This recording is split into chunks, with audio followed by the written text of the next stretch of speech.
Good evening, guys. Welcome to another episode of Monday Night Live. Unfortunately, Yeah, Max is not here today to lead the charge, but I'm joined by a few good brothers. To my right, we have Laps here. Laps is a usual face on the Rest Things podcast, which comes on our channel every Fridays. Make sure you guys tune in for that.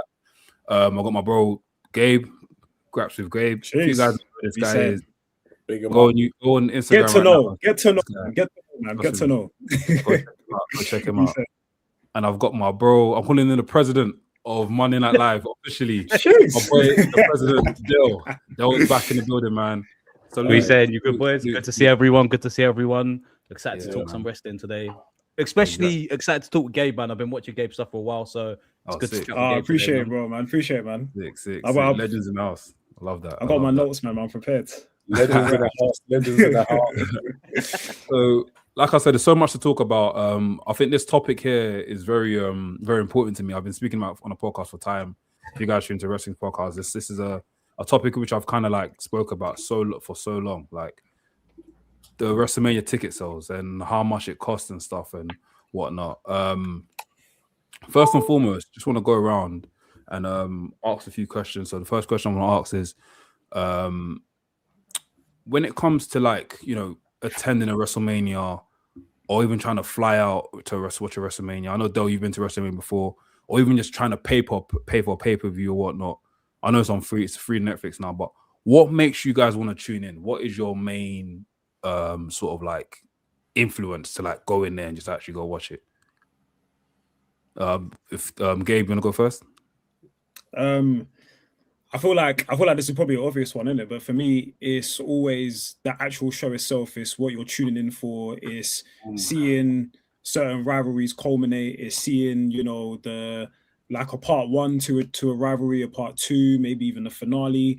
I feel like I kind of look at WrestleMania like, your season finale of a show that you're watching, like take a Game of Thrones, a Breaking Bad. Like everyone's always trying to watch the season finale because they're trying to know, everything I've been watching up to this point, how is it wrapping up, and then what's gonna kind of lead on from that point. So for me, when I feel like I'm tuning into a pay-per-view, WrestleMania particularly as well, I feel like for me it's always like you're watching the end game of what's happening, and then obviously you're tuning in to see what's gonna come up next as well. Yeah, nice. I agree, man. I think I'm gonna jump in on this one. I think for me personally, it's about emotional investment, bro. Like if I'm going to a wrestling show or even a sporting competition, I'm going there to see conflict. I'm paying for conflict. I love drama, so I want to be able to get that return on investment. So like, probably in the past, like if I ever had the opportunity to like go Attitude Era or WrestleMania days because of the emotional investment, I'll say that's for me personally. Like other people have their own reasons, etc. I think the culmination is probably the best way that I would like describe what would make me go to a show, like especially for WrestleMania, because I think it's not just the storyline; it's what they're selling you. It's the storyline. It's the culmination of, it's like you said as well, Laps. Like, especially for the Attitude Era, like if I'm thinking back to that Stone Cold and Rock video package, like that to me is what WrestleMania is all about. It's that culmination to a particular point. These guys absolutely hate each other's guts. Like I would sit there and believe, like if these guys saw each other on road, it would be smoke on. Like these guys would beat each other up on road. Like, and I think like that's what it is for me. It's just like if you can make stuff so believable that by the time fans get to the arena, you can feel the tension already. And I think you could kind of feel that with, especially this year, it was like night 2 of Mania, like didn't even touch night 1. Like at the turn and everything, like you're saying, it's that culmination of a story. It was because everyone was almost like, what is Seth doing in this match?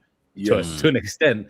And it was like when it was the culmination of that, because I always was there, like before the match, I was like, I think Seth might turn, but then it's almost like you're sat there and you're like, oh, I kind of get it now.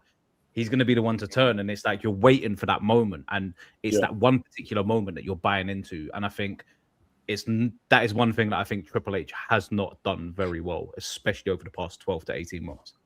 Yeah. Agreed. I agree with that, man. I agree. Yeah, so like definitely hear what you guys are saying. Like I'm looking at like with with how WrestleMania is now, and I'm looking at the climate of the way the world's going and all that sort of stuff. Like one, I don't mind. I would put me personally speaking as a fan of wrestling or a fan of WWE. I wouldn't mind taking the trip to go to thing, but in the same breath, I'm also looking like, is it worth? Obviously, it's going to be worth the money because the experience is there. But is it worth me going out there? One, because of the money, and two, we're on the road to WrestleMania, but we're not clearly show what we're going for.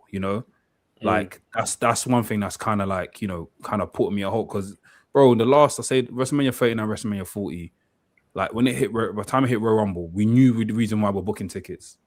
We knew it. Roman and Cody won. Yeah. Like we knew the reason why we're leaving our house. But this time round, the last 2 years, I say this time round, it's hit WrestleMania. The only one reason we know we're leaving to go to our house is because of CM Punk and Roman, but which hasn't been fully fleshed out yet. I'm sure as the week goes on, it'll be fleshed out. But even that, guys, is that enough? Do you think that's enough for you guys to leave your guys' houses, or is that just I'm chilling at the yard this year, man? At the yard. Listen, the key word here is emotional investment, bro. WrestleMania 40, we all had that emotional investment from Cody's story, from when he came back to winning the Rumble to losing at the first Mania to then him building his story all the way up to the second Mania, the bloodline stuff, the Sami Zayn turns. Like, we were invested in that emotional roller coaster. So it's so much easier to part ways with your money because you know you're going to get a return on that investment. Now, that's true. If you compare that to now, that emotional investment isn't as high as it would have been back at WrestleMania 40.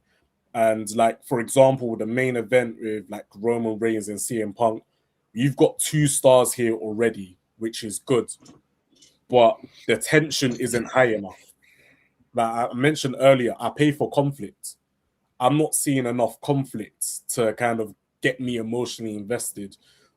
Again, like going back to the Attitude Era, I'm sorry to be a nostalgia merchant, so I'm just going to say it off straight. Rock and Austin, you had that emotional conflicts. You had that emotional investment because there was conflicts all the time. Stunners out of nowhere, people getting attacked backstage. There were like real consequences for things that you constantly saw on the television, and like you're not really seeing that sort of like right now. I mean, you might be seeing it with a bit of Drew and Cody, but even then I'm still not emotionally invested in that simply because of like how Drew won the title. But back to Roman and CM Punk, the tension's not high enough. I need boiling point temperature. I think we'll get there. I think as the months go on, we'll get there. The last promo face-off that we had was very explosive. With Roman dropping the mic drop and stuff, which was cool. So at that point there, I was like, yeah, cool. I could leave my house with this, but as it's going on, I'm like, there's other factors, right? So the next question I want to ask you guys is, like, as a group, I want everyone to just chime in where they can. Do you think the ticket prices and the economic climate currently have an influence on the slow sales? Absolutely. A report went out. I think a report went out on Yahoo that that'll be unhappy with the amount of tickets that's being sold, and like people buying tickets and whatnot. But do you feel like that is also part of it? There's another reason as well, which I'll go into mention, which is a whole new topic we can definitely go onto. But do you think that is a reason why there's slow tickets? Massively. I said to Meg, I've never seen a discount code for WrestleMania in my life. I've never seen a discount code for WrestleMania tickets in my lifetime. It's true. I'm 32 years of age. I'm reached uncle status. I've never seen a discount code in my life. And you're telling me Vegas is pulling out discount codes? Get out of here, man. These men are doing Black Friday sale for WrestleMania tickets, you know. Do you know what I mean? This is the problem in which I'm saying is last year was expensive. I looked at the prices and like tried to budget how much it's going to cost as a primarily being a fan, not even as a content creator, as a fan. We're talking in the I went to 39, I didn't go to 4, I went to 4, and now I'm like, is it worth me going back to Vegas? That we're saying that culmination story and all of these things. It's like I can see why they're putting discount codes out. You're struggling to sell because you can't they're struggling to tell the story. I'm more hyped for Finn versus CM Punk than I am for anything else that's going on right now.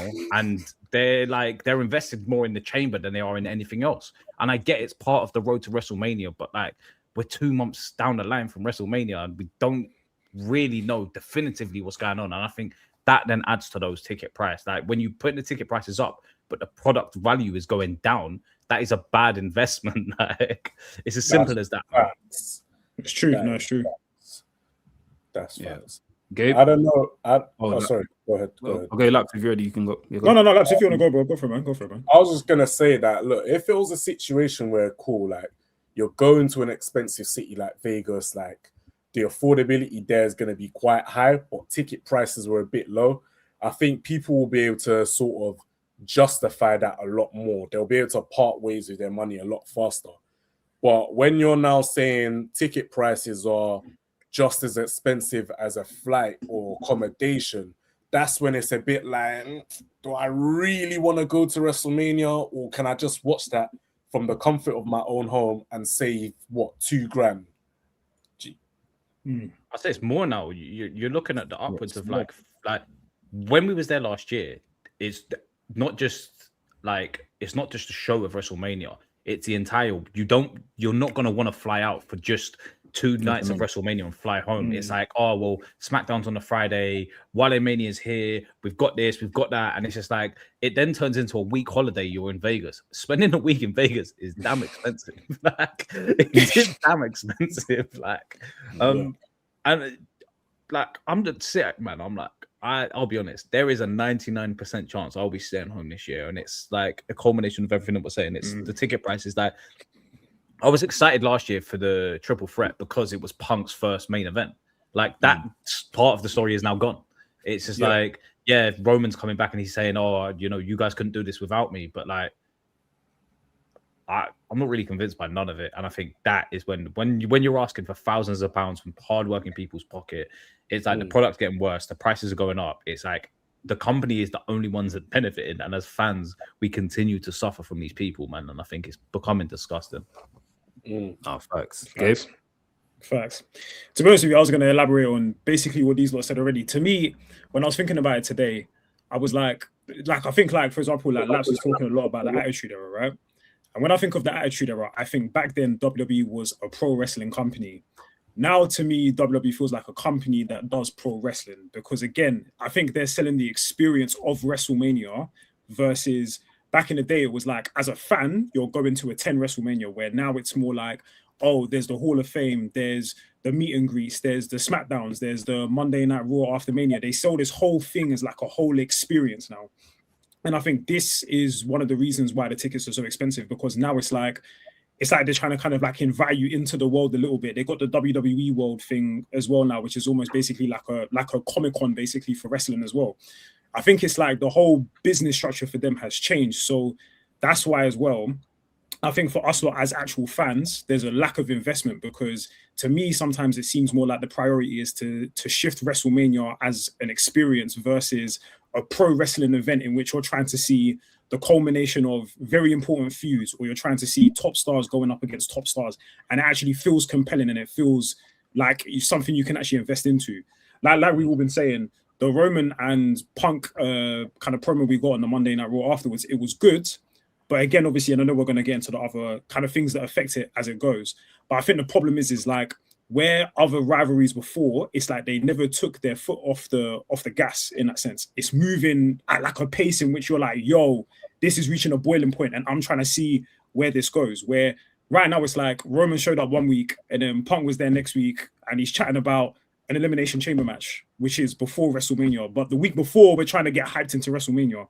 So I think the whole thing just feels inconsistent as a whole. And that's where also as well, the pricing now and what the hype is, they don't match.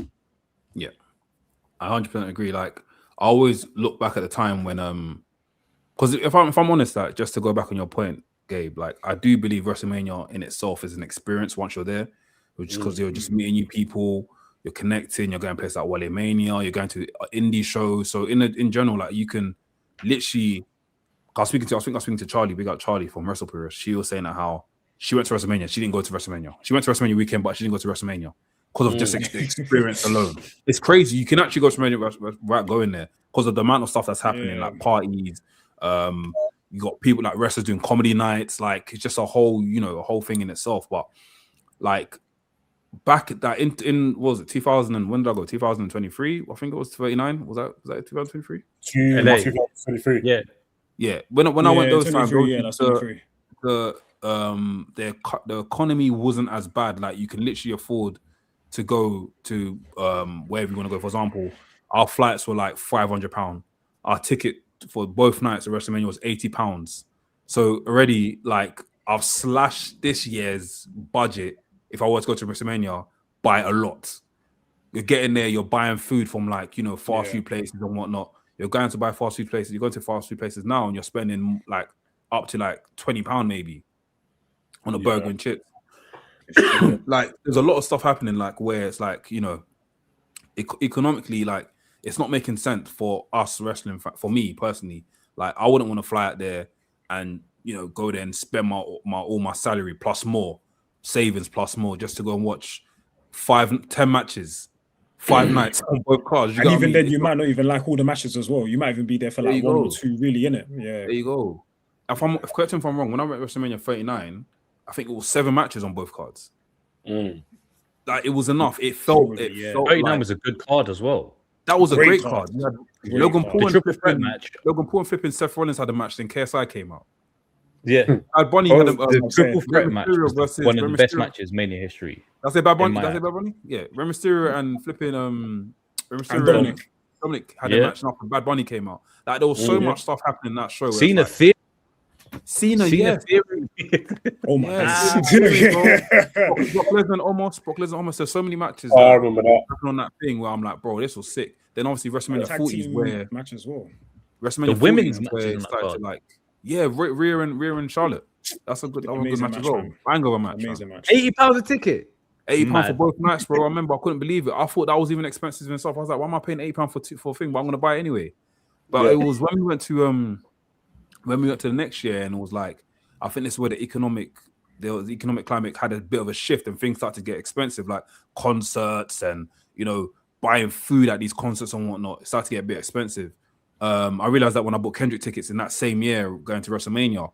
When we went to WrestleMania 40, we're spending more. So now our ticket for both nights is £300 per person.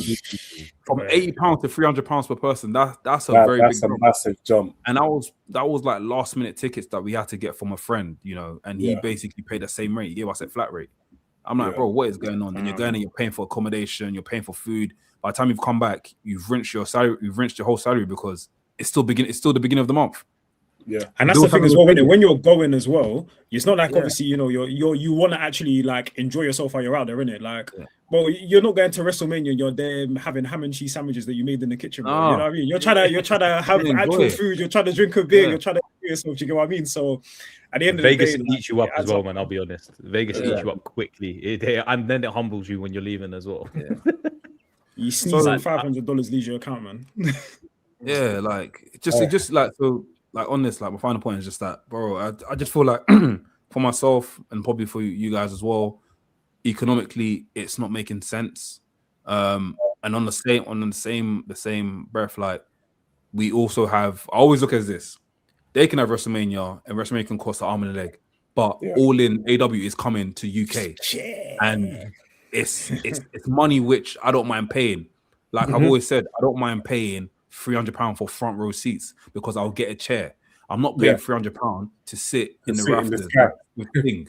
That's where you know what I mean, fam. That's where it's a bit like you guys said it on the wrestling show, touching the concrete of the wall behind you. Bro, you know what I mean? Like, trust me. I wouldn't mind paying £8 for that, but £300 is crazy. 736. I think I just went to go check last week, and both nights. If you want to get both nights, it's 700 and. This is without the fees, by the way. Jeez, man. It's £734. Yeah, it's embarrassing. That's without the fees. So when you have the fees, you're hitting $1,000. Forget it, man. My next question for you guys is this: they've returned back to Vegas, which was a very confusing time when they did announce it because it was meant to be in New Orleans. New Orleans is somewhere I would love to have gone. Do you feel like the location in itself is kind of pushing people away as well? I know, Del, you said that Vegas itself is very expensive. You can basically run up a check there if you wanted to run up a check. Do you feel like the location itself is very is pushing people away? Yeah, you can go big time. Like, think about it. If you know Vegas is expensive, as a fan who's gone last year, you know Vegas is expensive. The entire process of booking the trip, so like you said, flights, hotel, tickets for WrestleMania and everything else, if that's all gone up and you're going back to the same place, you're then looking at it like, if this cost me say £3,000 last year, we're probably looking at closer to £6,000 this year. Can I really, like, is it really, when you're talking in those kinds of figures, it's like, it's becoming insane for what these people are asking for, man. Like, I always say I say the TKO deal killed WWE forever, and that's why I don't think they'll, in terms of bridging the gap between fans, I don't think they're going to recover for a long time. Yeah. I got a question to ask you, Anarfi. You've been to boxing fights, right? What's the ticket prices like within that environment? Is it close to what WWE is doing? Is it cheaper? Like, what's their version? I think it depends on your promotion. So if you're going to like a Queensbury promotion, you paid roughly like what? That's like £60 a ticket. That's for like one night of boxing and whatnot. If you're going to like what's the biggest? The biggest, if you want front row seats, like ringside seats, you're looking at 100 and 120, double that. But if you're going to like a place like Boxer, if you're going to like Boxer or something, that's like £35 a ticket. You're sitting quite close to the ring, not too bad, not too shabby. It depends. It varies in it on the promotion in it. Each promotion sells different prices in it. Like I've been to my brother's fights, but I haven't actually been to like a grand like a Anthony Joshua and flipping, I don't know, Anthony Joshua and someone, you know what I mean, like Anthony Joshua. I haven't been to one of those, but I'm sure. Do you have a rough idea what that will be like though? I don't know. I probably have to check, but I'm sure it's probably in the range of that, like from 60 and upwards. But I have seen people complain saying that these ticket prices are expensive, and that the seats are not too good, because obviously you're seeing the stadium is proper hard to see, especially at night and whatnot. They obviously got the screens and stuff. But one group of fans I've definitely seen complain about is UFC fans, the MMA fans. They've always, not MMA, but UFC fans. UFC fans are always complaining. And it goes back to say, who's in charge of both? Who's in charge of both companies? TKO. So, do you get what I mean? It's that. It just explains that, really, innit? I think something as well that I think probably also adds to this pricing thing as well is the deal with Netflix as well. Because I feel like when you look at Netflix as a company, obviously when they've got big shows that have like massive fandom as well, they tend to really like capitalize on these things as well. So again, you'll get these like expos, you get all these different things as well. And again, where this deal is obviously like it was a massive deal in terms of the figures, I feel like as well a lot of it is that return on investment as well. With like, look how many people we can bring in on this kind of premium pricing level, and that kind of thing is it's things that obviously will sweeten the deal. It's things that are kind of there to say, look at the people that we can draw in.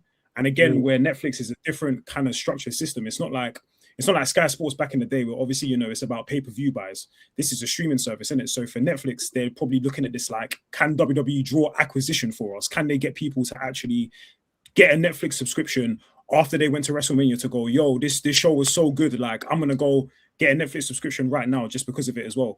I feel like there's these things that this Netflix deal, low key, since this Netflix deal, this WWE program has been kind of stinky, and I don't know what's going on. But I feel like since Netflix came around, things went a little bit left. So something in me also says that it's this, like, I don't know what the kind of the business model is when you look at Netflix, but I feel like, again, they're looking at WWE as like, can you bring us in people as well from obviously the fan base that you've built up over 30, 40, 50 plus years or whatnot?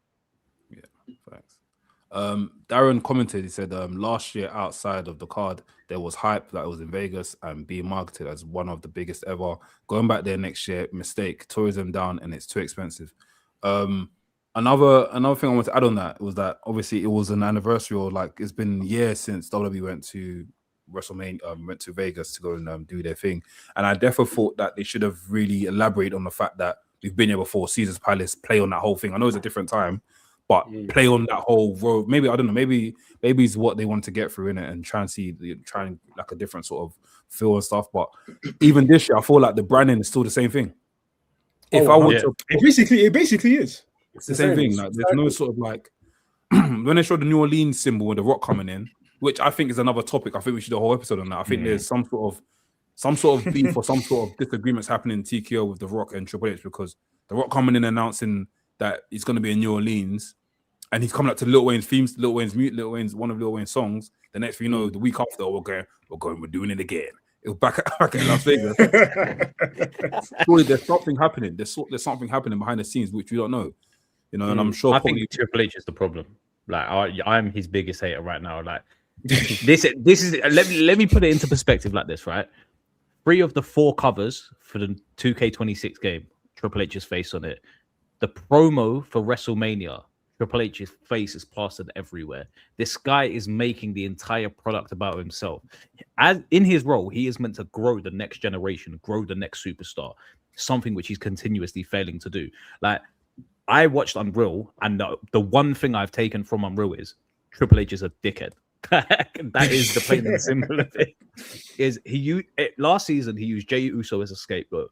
This season he's used LA Knight as a scapegoat. He continuously picks these people out that he wants to use as scapegoats, and it's just like, yeah, these guys are human, they make mistakes, but it's just like when I'm looking at this guy and I'm like, you make every single part of this product about you, and sometimes being a good leader is taking a step away and saying you allow your people to flourish. And he does not allow his people to flourish. He is hindering Jey Uso's career. He's hindering. Like, I'm looking at LA Knight. Like, he should have had another title run by now, or should have at least had a heel turn. Like, he continuously sends wrestlers stale because he builds them up, and then it's just like, it's not quite the moment yet. It's not quite the moment yet. The moment passes, they're back in the mid card again. And he's done it with so many people. It's like a conveyor belt of him just teasing people with the upper card and, you know, the top titles, and no, you're back to the mid card again. Sorry about my friend. I hate Triple H. All good now. Like, even like when I watched on Unreal as well, like I'm even clocking the way like people, there's a bit of like friction in terms of like creative ideas in the boardroom and stuff, and I'm like, bro, like some of the ideas that they're throwing across, I'm like, okay, cool, nice, but some of the ideas I'm like, no, it shouldn't work like that. I just feel like there should be more like ideas that kind of support the wrestler rather than creating a moment. Everything was in that thing was like, let's create a moment, let's do this so we can get people talking. Right? It should be a more thing of like, we're gonna have this match.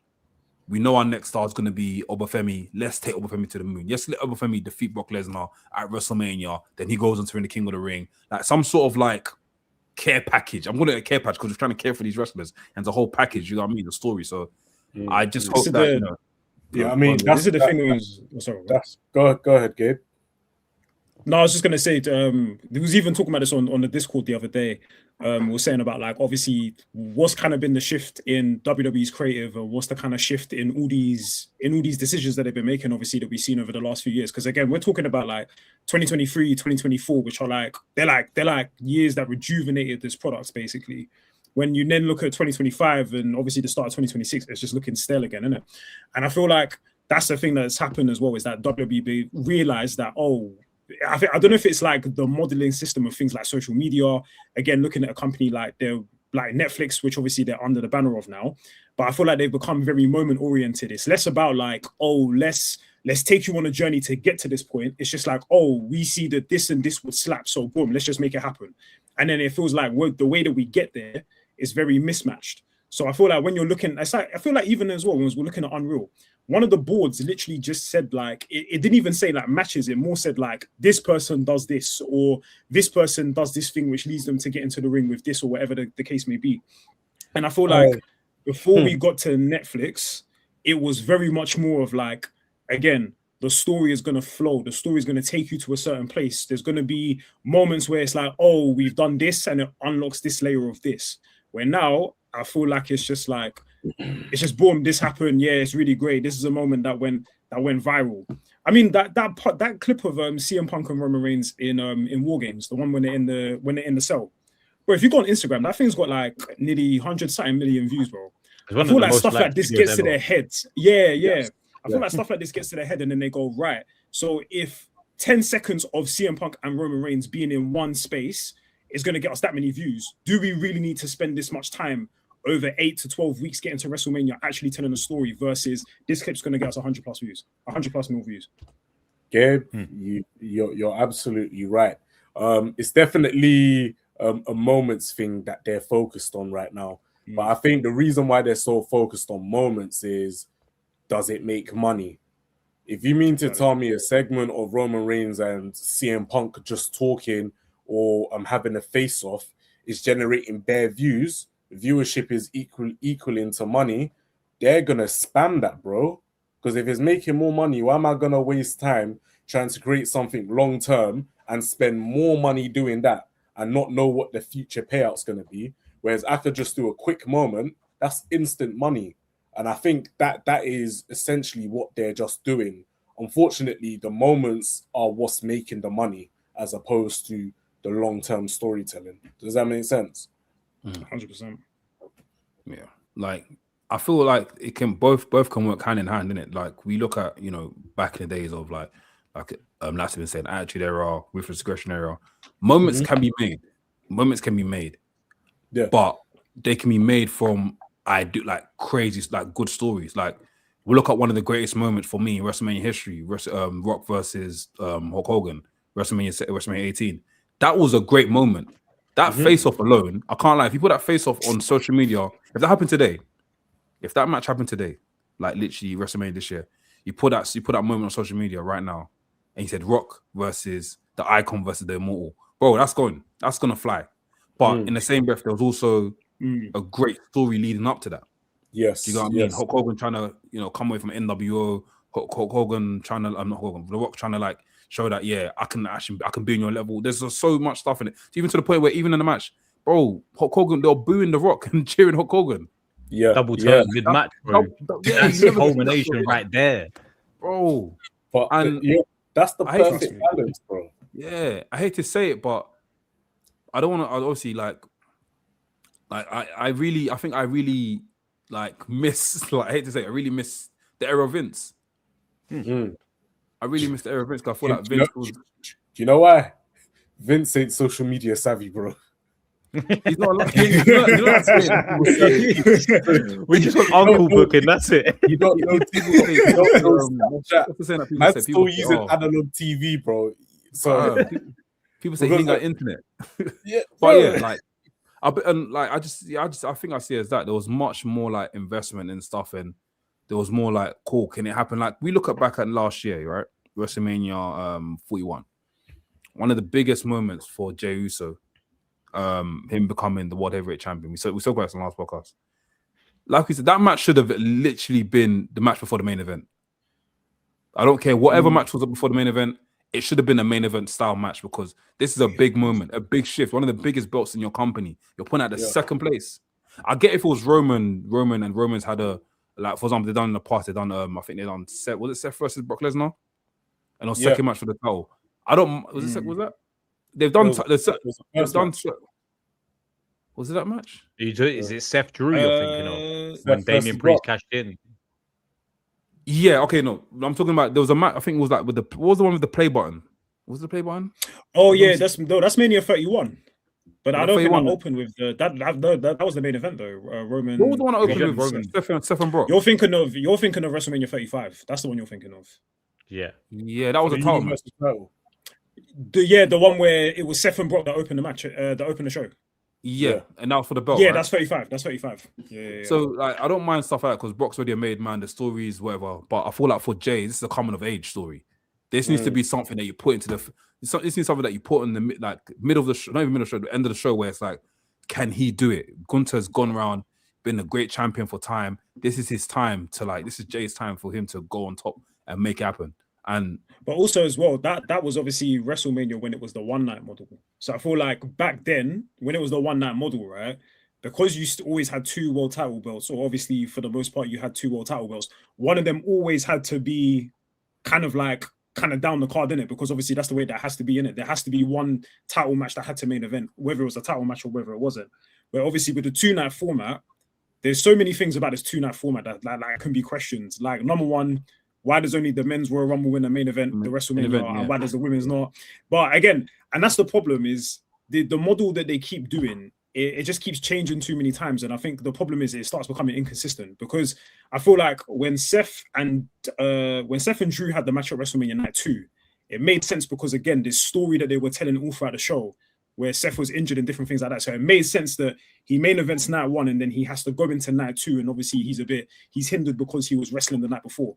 That's the time when it makes sense. For me, Jay opening the show, sorry, I think was again to just get people chatting because again, it's the entrance. It's the whole thing of, Yeet Mania, all these different kinds of things. And that's the thing to hype up the beginning of the show and get people chatting. Oh, Jay's opening the show. Everybody's yeeting and everything like that. I think that's how they think of these things now. It's like a timestamp. Like, when do we need to kind of like start building up the hype and different things like that versus as a guy fighting for your first world title, you're like probably the next best success story out of the bloodline, other than Roman. How is this going to tie into who you become as a person? I don't think they think of it that way. And I think they think of the what now. Yeah. Sorry, now go on, bro. No. I'll just agree with Gabe. I was going to say, like, they never think of the what now, and it's something that me and Mex always talk about. Is they think, like you were saying, they think about that moment, but they don't think about, like Cena's heel turn is a prime example. They had all of this time to plan for what was next, and they continuously failed to do so. Like, Jay being on when he was, I ended up, like I said to you before, I ended up missing that match. I missed it. Like, I missed the match getting in the stadium. And I'm walking in like, bro, there's people yeeting left, right, and center. Do you know what I'm saying? What I miss? Yeah, and it's just like, I'm coming up the escalator and I hear his music hit, and I'm like, oh my days. And I think that is just a prime example of, like, last year, not the men or the women's Royal Rumble winner headlined either night. Crazy. So what is so great about winning the Royal? Yeah, you get a world title shot now. Does it really need to be at Mania anymore? Yeah. It's true. I mean, it's true. Again, it comes back to what Gabe said, that consistency with this story. There is so many inconsistencies with the story they're trying to tell. And it's just like the way they pointed, like, why am I pointing at the Mania sign? Like, I'm going to be on spot 2 at Mania. Like, no one's pointing to the Mania sign if it's not that big of a moment. And I think I agree with Gabe. It's just like the inconsistency year after year. It's just like, oh, actually, the men's winner will be on spot 1 of night 1. And it's just like, they don't really know where they're going with it. But then when it's CM Punk, it's, it's got to be, I have to face CM Punk in the main event at WrestleMania again, which was the story 5 years ago with the Royal Rumble. Bro, it's because it's who they rate, bro. They don't rate Jay like that to put him on the main event. I don't know. I'm not in the boardroom. I'm not backstage. I don't know what's happening. But my take is they're not invested in, someone like Jey Uso as opposed to someone like Roman Reigns. So they're gonna say, you know what, we're just gonna give you the Royal Rumble, but you get night 1 of WrestleMania. But your cousin, him, we like him. You want the main event? 100%. You got it. Bro, see, it's they rate my man, Roman, but they don't rate Jay, for example. So, like, some of who we, as like the fans, may have an emotional investment to, backstage authority figures, decision makers may not have that same investment. Theirs is probably going to be in someone else, and they're probably going to line that person up to push for the next year's Mania, for example. Like, even like, obviously a question I want to ask you guys, obviously we've been elaborating enough, but I think it's just nice to pose this a question again. Like, in terms of like creative going into WrestleMania this year, we've seen, the building around Elimination Chamber, which is fine. Obviously, it's something that they have to look forward to because it's their next pay-per-view, PLE, whatever you call it. Do you feel like there's a lack of like creative? Obviously, they've built one match already, but do you think there's a lack of creative momentum going into this WrestleMania 42 so far? Yeah, bro. Like, do you feel like you're able just to predict that one match, or you're able to predict 2 matches? Yes. The creative juice is squeezed dry, bro. Literally. It doesn't feel like it. It feels like the stakes are low. I don't feel anxious. Again, investment is low. Like, there's no real consequences. Literally, like, I just feel like I'm just watching something that was essentially just being put together on the fly. There's no This is real a 2K mania. That's the way I consequence, see no it. real conflict. I'm simming. Do you know what it is? You ever played the WWE 2K game and you just simmed through the entire calendar? Universe mode, innit? We're just simulating through. Honestly, nah, I hear about it. I think I'm bored of it. Go on, Gabe. I think the problem is that, again, like the problem is I don't want to play revisionism, but the problem is that I can't do anything else because today is not it's not doing as well. So the only thing I can go to is revisionism. But it's like, to Laps's point about unpredictability, for me, WrestleMania 39, like Cody and Roman, that was unpredictable because it was like, yo, Cody felt credible to be in, oh, could this be the guy to actually, you know, be the one to defeat Roman? And the way that they built the story as well, obviously, bearing in mind, Roman wasn't on TV every week. But again, the other bloodline story that was going on in the meantime as well was actually kind of like, it was kind of bulking out the whole situation. So that's what actually made the whole thing feel crazy, because it was like, where you had Sammy, Cody, and Kevin on one side, and it's like, yo, are the bloodline actually going to lose all the belts come WrestleMania? And then what made matters better was when the Usos lost, all of us were like, yo, the Usos have lost. And then you, and in your mind, you're like, wait, so if the Usos lost, maybe Roman's not gonna lose. But then you're like, but then surely the bloodline's gonna lose all the titles because they lost everything. And that's my point. Is like the way that exactly the consequences, the story that was being told, it felt more like a bulkier situation because there was so many different elements going into it. Where now everything feels so mismatched. To Dole's point, right? If I'm winning the Royal Rumble, but the guy who won the Royal Rumble the year before me opened the show, what's the point in trying to beat 29 other people to try and get a match at WrestleMania? If all I got to do is be a very popular guy and that's my way in, bro, then that's all I got to do. And don't get me wrong, obviously, that's not the way the system works. You can't just say, like, I'm going to go be popular and that's how it works. But again, it's to the point. If the Royal Rumble is considered one of the most important events of the year, it's basically the second biggest PLE behind WrestleMania. How are you losing the significance of the most important match on that card if the guy that's on that card is not even main event in the show? You've lost the significance of the whole entire thing. Yes. And then you then go into the build now, and you lot are like, oh yeah, that guy that won the Royal Rumble, oh yeah, that's nice, but what's Roman Reigns doing? What's CM Punk doing? Because these lot here, clearly they're gonna get the main event of WrestleMania.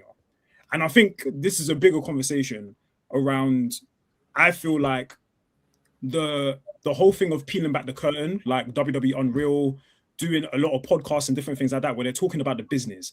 It exposes the business because it shows that the business is about popularity versus what they're actually telling on screen. That's the problem. Unreal, they're talking, oh, when you guys got a top star, you want to make sure that this guy's in the main event of every match. I don't need to know that. I just want to watch the product and know that if the guy that won the Royal Rumble won, clearly you guys must be backing this guy because he's now about to go to WrestleMania. But I can't believe that now. And this is the problem. Yeah.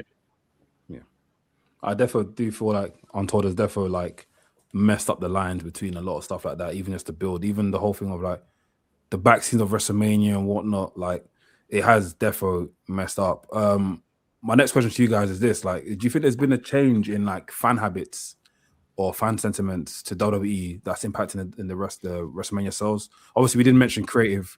We mentioned money, buying a ticket and whatnot. Do you think there's anything else that's like kind of like hindered people from buying tickets? Everything that's culminating, like even down to merch, bro. I remember buying a Mysterio mask for my cousin, and it was like £25 when I was younger. But I looked when the Penta masks come out on WWE shop, they were like £100 damn pound. Yeah. Sorry, what? Timu. Sorry, what? Timu. But you know what I'm saying? Like, it's those things. Like, bro, the iguana is like £60 on the shop, bro. A damn iguana toy. AliExpress. Ali. But this is what I'm saying. These are the things that come into play. It's just like, if you know that a mask alone is, if you're someone with kids, yeah, and you know you're gonna pay to take your kids to WrestleMania, you're now having to budget these things in. Oh, a top's £50, a belt's £400-500. Just like all of these things are now becoming part of the budgeting process. Like before you have even stepped foot inside the stadium, you're thinking about the 1K you have to drop for your kids to have the things that they want at these shows. It's mad, man. And on top of that, the food as well. And the food's dead. Food's dead. Chicken tenders in that, man. There's no preheated tenders. Get out of here, man. You got your kids having the Frubes yogurts and different things like that, man. Trying to save we didn't eat in it. We didn't eat inside. Like I had food inside the stadium one time, and I'll never do it again. You're in Vegas, you can go and have like a million different things afterwards. Just save your money and don't spend a £30+ on some dry ass tenders, man. Yeah, like obviously, laps on. I'll add my 2 pence in after. What you say? Yeah, do you want to ask your question? So, is there any like fan habits or any sentiments that you think that's impacting sales other than what we discussed already? I've just been saying this word so much. Fans' emotional investment isn't as high as it was, bro.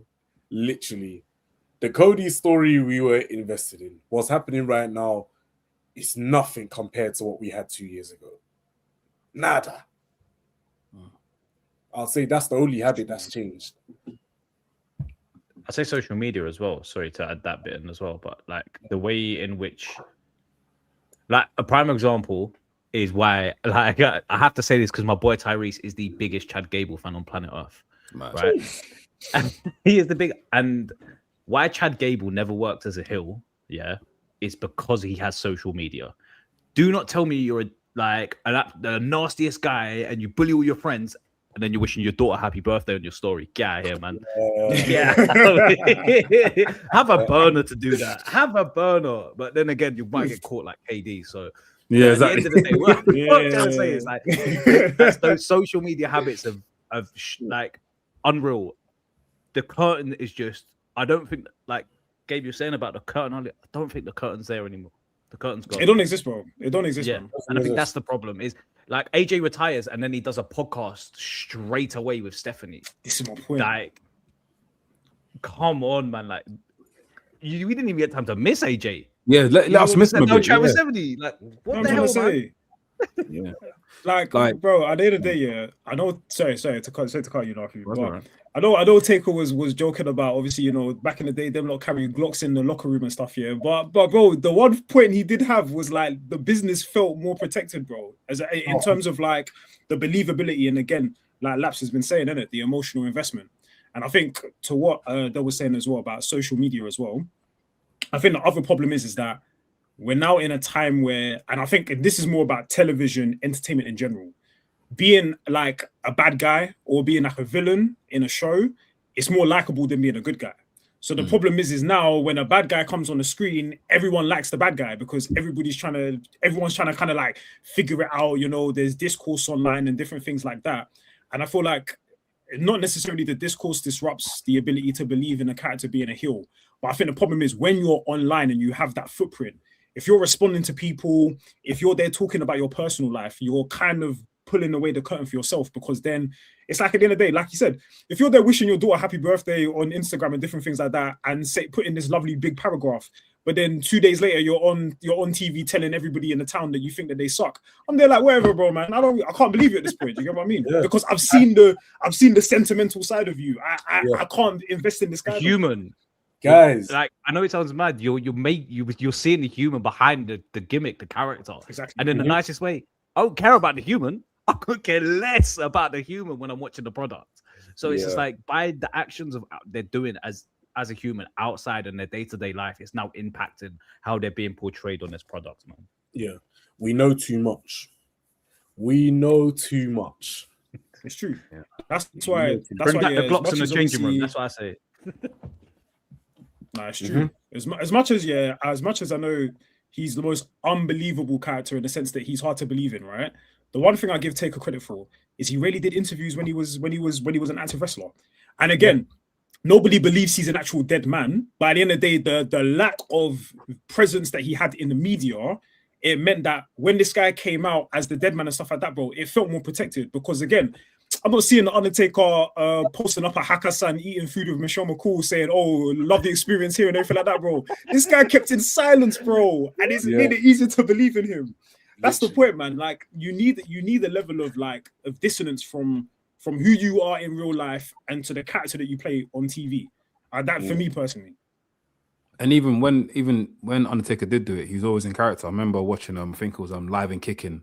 I don't know if you guys remember Live and Kicking. Yes, I've seen this clip, you know. When he showed up in costume and everything, yeah. Costume, Reyes Ramon showed up in character, Macho Man showed up in character, all these wrestlers showing up in character. I get it's a modern day now, but there can be other stuff that wrestlers can do to protect their gimmick. I say one guy that does it well, but when you catch him slipping, it's like, raw, okay.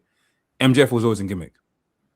MJF is always in gimmick, and I like it. Like, you catch him on a podcast, you catch him he's being a dick, and that's what MJF is. He can be that person. Yeah. You know. So obviously, going back to the question I asked with the whole fan sentiment and if it's impacting sales, yes, there is like I said, lack of investment. There's lack of investment.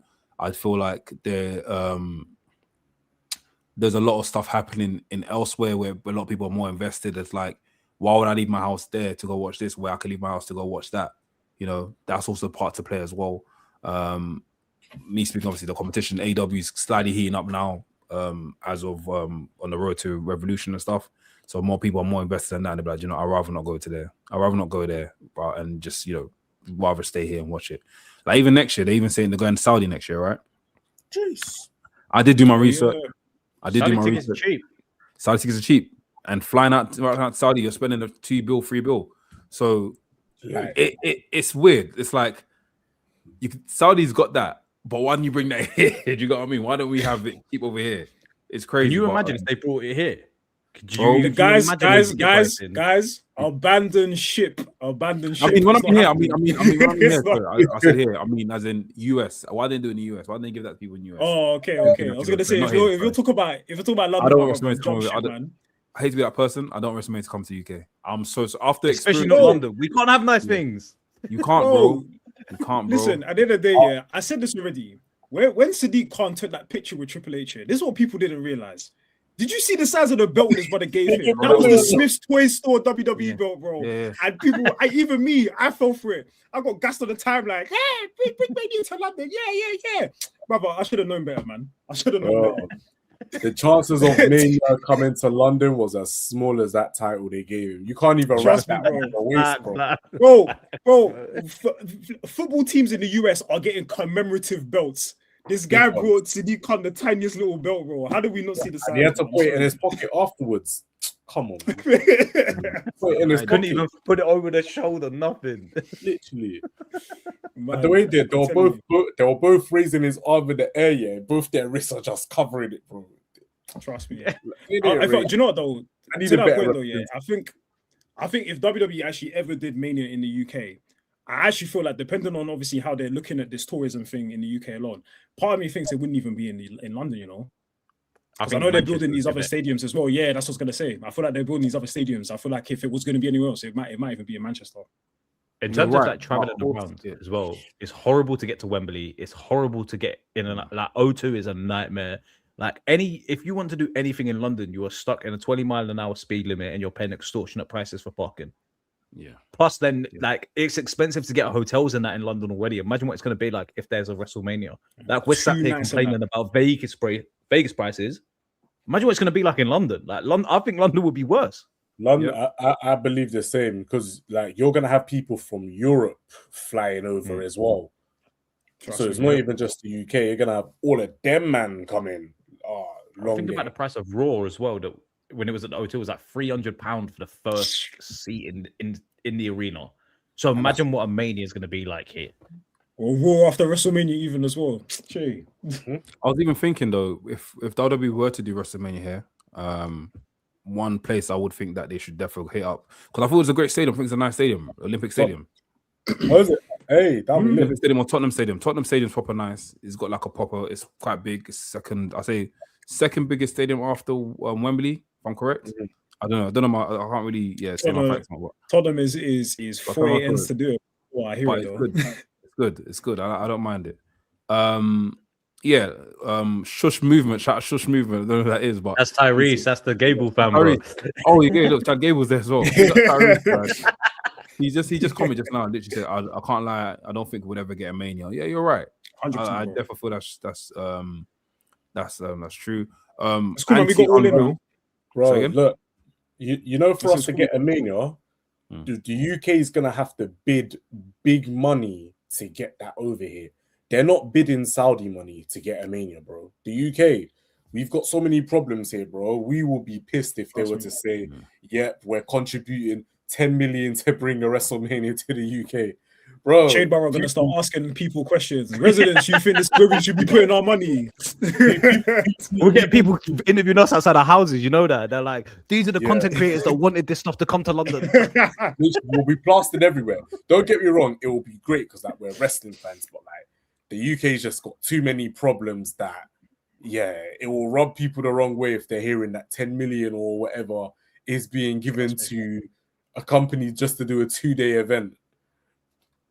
I feel it will cause more friction if that were to happen. No, facts. Just to wrap up what we spoke about today, very good discussions we had today. Obviously the main thing of here is just talking about the ticket prices and being so slow. Next year, after Saudi, WWE are gonna have to decide to go to another venue, another city. Do you have a city in mind that they should go to, or a wild guess that they should be at? Well, for Mania, or do you think it's gonna go back to Saudi? I think New Orleans, bro. I think it's got to be New Orleans.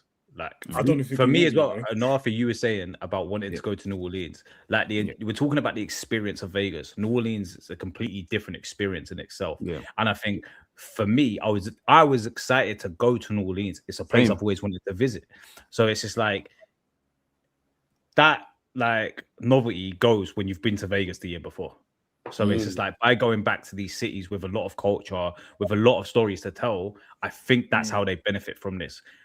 Continuously going to the same places, people don't get to experience those different places, like different cities, like different states. Like there's America, each state, each city you go to has got something different to experience. Yeah. And by staying in the same place, they've really missed like a huge hit here. Like I think moving away from New Orleans, like you said, I don't know what's happened there, but I think this could potentially, like it's had a detrimental effect on how the way, like not only the stories, the prices, and how we're seeing these discount codes have started to play out with WrestleMania, man. It's sad to see because I was excited to go to New Orleans, but just saw Vegas again. I was like, hell no, I'm going back to Vegas. Yeah. Forget it. I would like New Orleans. For me personally, Houston. Give me Houston. Why? I'm going to see the Rockets play as well. That's what I want to do, bro. Go and see the Rockets play.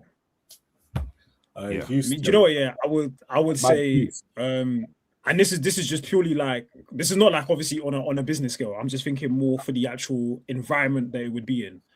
But bro, that France crowd, low key, bro, they could get a Mania. That France crowd would bro, they would make you lot feel like it's a WrestleMania. When I was watching Clash in Paris, bro, the way the crowd was, low key was like, that's a WrestleMania vibe. And this is what annoys me as well, man. Every time they do these press conferences, all these wrestlers are baiting them. Oh yeah, of course you guys never Mania. Yeah, they know it's never Mania, man. They're just trying to grease the wheel, bro. But I feel like again, like and again, Del, your boy just said it in the comments as well, man. Mania in different countries, bro, where they're actually like fans that care about what they're seeing, bro. These are the ones that we should have WrestleMania at, man, because you want to capitalize on that fandom. And again, to the business model, how much better does a WrestleMania look when you've got like 40K people in the building and they're making that much noise that they're like, again, DB bar is going up and down and different things like that. And it sounds like it's 40K people where it sounds like it's like 80K. So I would say they should never go international, man. Do you know what? It's with WrestleMania in a different country, bro. It's gonna feel weird watching it during the day. Americans get during the day. Americans get, bro. Do you know what time we got to the stadium? I know, but it's because I'm in the UK and I've bro. It's nighttime, bro. Do you know what I mean? It's true. If WrestleMania to me is a nighttime event, I would love to watch it during the day, but like to me, but Saudi will be 7 o'clock. 7 o'clock, yeah. Yeah. Imagine that, Rumble bro. time. 2 nights in WrestleMania, fam. That's evening time. Saturday night football. That's That's wrong. down eating your dinner, That's recent, 'cause watching I remember Mania. when I was in America for Mania 23. I remember that was during the day. I remember where I was watching it during the day. It's nice. It's nice. But when you're in the UK, bro, that's an evening event. Yeah, you're right.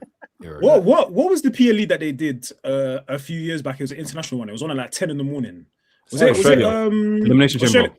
Bruv, I was there sipping coffee and eating pancakes, bro. No, And they're like, what? It's 10 a.m. in the morning, bruv. It's like I'm watching Soccer AM, bruv. Bro, that was fun, fam. That was fun. No, it was lit, yeah. It was lit, but part of me was like, but I don't think I could get used to it though, because I think that there's a nice thing about like the evening vibe of or the late night of like, yo, the pay-per-view's coming on, innit?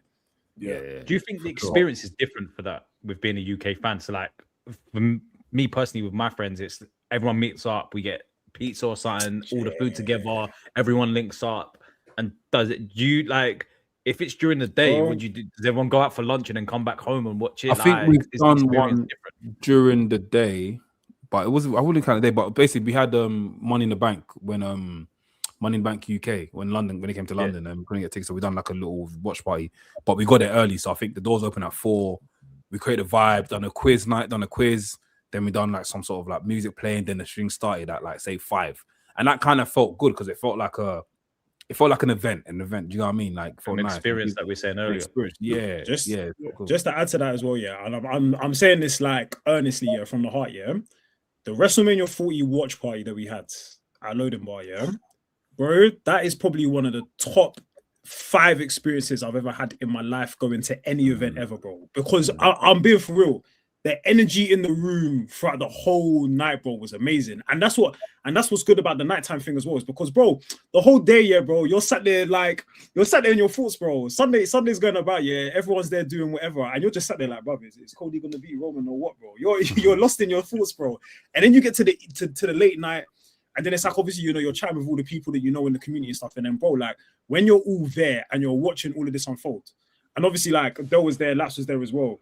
Well, when that main event happened, it was like the room was crazy still for a bit. Yeah. And then obviously when that last 10, 15 minutes happened, bro, I lost my voice. I was at work the next day. I can't even talk on a Teams call, bro. I lost my voice. I was that excited, bro. And that like in the moment with everybody. So I think you can't beat the whole thing of like the UK energy, I think is good because we feel like we kind of build up to the night of it. You get what I mean? Versus like 10 o'clock in the morning, bro. People are still yawning and haven't even gotten out of bed yet, man. No one's trying to watch the WrestleMania for 4 or 5 hours, bro. But you know what? I'll be real. Only way Mania can get into another country is if they pay big money. Because remember, they're giving all the other countries like the PLEs. Yeah. You seen how much they paid? Saudi paid. Saudi never paid. Have you seen how much Saudi paid compared to Vegas? No. Yeah. In the area, 10 times what Vegas were offering. Okay. Bro.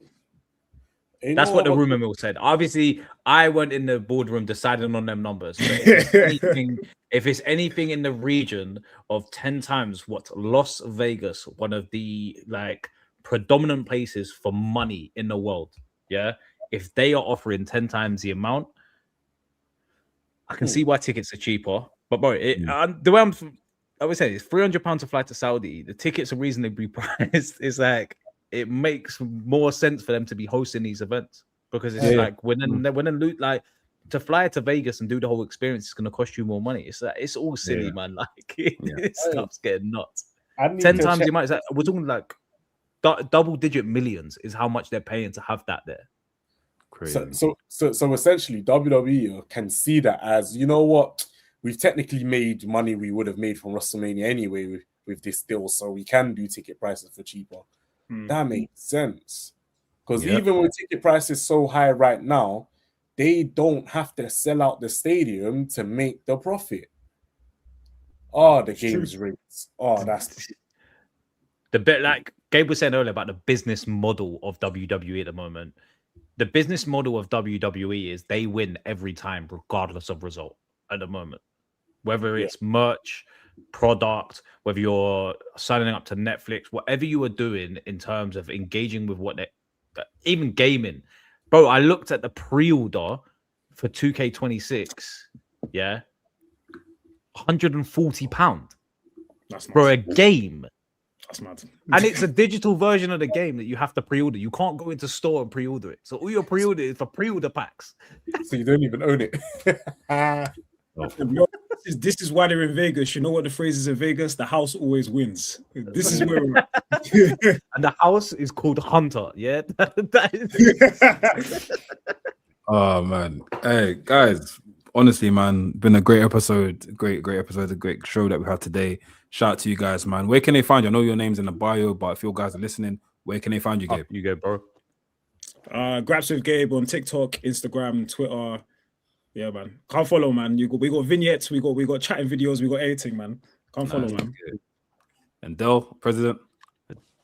Yeah, I think I'm gonna need to change my Instagram to the president now. But yeah, Del Tepic on all my socials. You can catch me there. I'm usually complaining about Triple H. Whoever I'm talking with, you can usually find me complaining about Triple H and Road Dogg somewhere, man. You're gonna catch me in the comments, bro. And I found you from saying about Triple H. Obviously, me and Laps you can catch on Fridays on the Wrestling's podcast and other content that's going to be dropping on our channel this week. We've got a nice new show dropping on our channel this week. It's called Take Wars. I can't wait for you guys to see it. Literally sent the boys a little snippet of it today, and they were like, "Right, it looks good." So, looking forward to putting it out this week. Obviously, for the members, just received AW Hot Takes, another good episode. You guys should wait, watch as well. It's probably going to drop for live. We're going to drop for public tomorrow.